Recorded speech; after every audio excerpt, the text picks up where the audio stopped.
Kung ported, anong type ng dressing gagamitin? May notch. May notch. So, kuha tayo ng dressing na may notch. No, so, ang parts, merong sticker, merong window frame. Ang unang tatanggalin, may nakakalam? Ito or ito? Ito. Okay, ito po munang tatanggalin. Okay, yung sticker.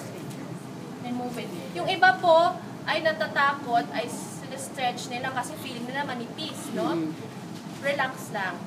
Okay? One hand technique kasi gusto natin as much as possible free yung isang hand natin. Okay, so ito, before I apply, kasi right-handed po ako, no? So I'll hold the dressing with my right hand.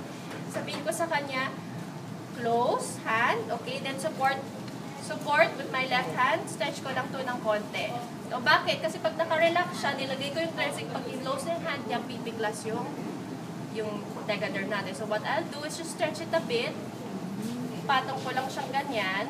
Okay. Dapat walang space dito, diretso doon sa port. Nakasagad siya.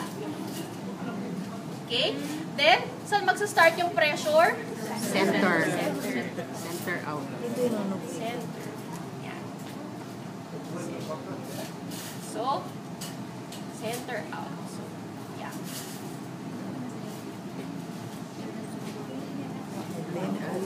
Kabalong gamit anak. Okay? So, release ko na to. Okay? Then, I'll do rub down, pressure.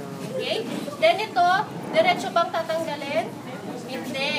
Rub down, pressure pa rin para walang space. Walang space. Walang wrinkles, walang gap.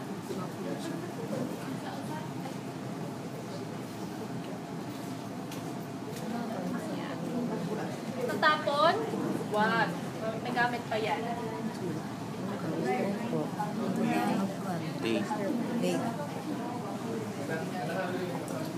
Okay? Then, pressure sensitive adhesive, dapat rub down pressure. Okay. So, sasabihin nila, ma'am, masyado manipis. So, Tanawa. Tanawa. okay? So, basta po tama ang pag-apply. See? So, ito po, Doble. Sa amin, ma'am, ganun pastira. yung iba mag-question, ma'am, pwede ba yung tape dito? Ay, pwede naman basta transparent para kita mo kasi yung iba po gusto mag-tape dito. Pwede ka mag-tape, transport dito, okay? Wag lang dito, wag lang i-cover yung Ay, side. Okay? Para saan po ito? Ito po ay documentation label. Date and time kung kailan nyo po ito nilagay. Okay? So, documentation. Tip lang po, no, kasi pag nilagay ko siya diretso sa skin, pag tatanggalin, ang hirap, babasain pa ng alcohol, puput-kutin. So, naglalagay lang po ako ng small tab. Okay? So, I'll either put it here or dito. So, since yung hair growth na ay dito, lagay ko na lang ito dito. Yan. Okay. So, Then, next, tube. Okay? Since this is a transparent tube, ano pong tape na dapat gamitin? Transparent. So, transparent tape. When securing your tube, ang technique ay lift technique. So, kuha lang po ako ng tape. Simple tip. Okay, tab. Okay? Yung tab, titingnan ko kung saan ko ilalagay. Dapat, ay sorry ma'am. Ilalagay ko dito sa inner arm kasi yung hair growth na ay pa ganito. So, para pag tinanggal ko, towards the hair growth. Okay? So, I'll secure this with rub down pressure. Okay? Paano yung lift? Get the tubing. Roll to the side. Binabagalan ko lang ha. Step by step. Okay? So, lift na siya. Yung iba po kasi nilalagay tapos kinukurot.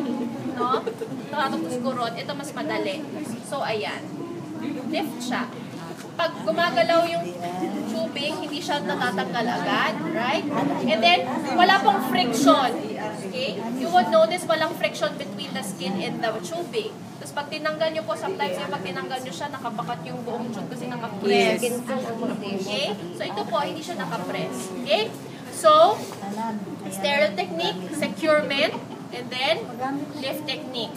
Okay? I will proceed sa removal, no, para mabilis tayo. Ang principle sa removal,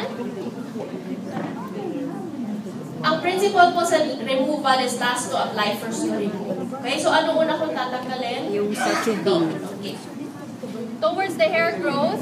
Okay? So, ito, hindi na po ako gagamit, di ba? Usual practice po natin, kuha tayo ng cotton balls, bubuksan ng alcohol, tapos ikukuskus daan.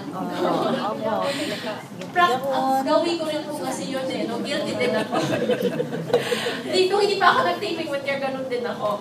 But, okay, number one, pag ganun po yung practice natin, lalo na pag paper tape, lalong mahirap tanggalin kasi napupunit yung tape.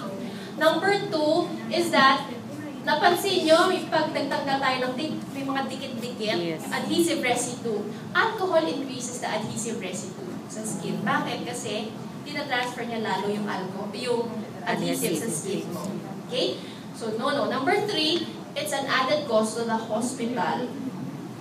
Pag-computin mo yung cotton ball alcohol, gastos yun sa hospital. So, with a simple tab, yan, di na po kayo gagastos. Okay? So, you have to remove it from here, low and slow.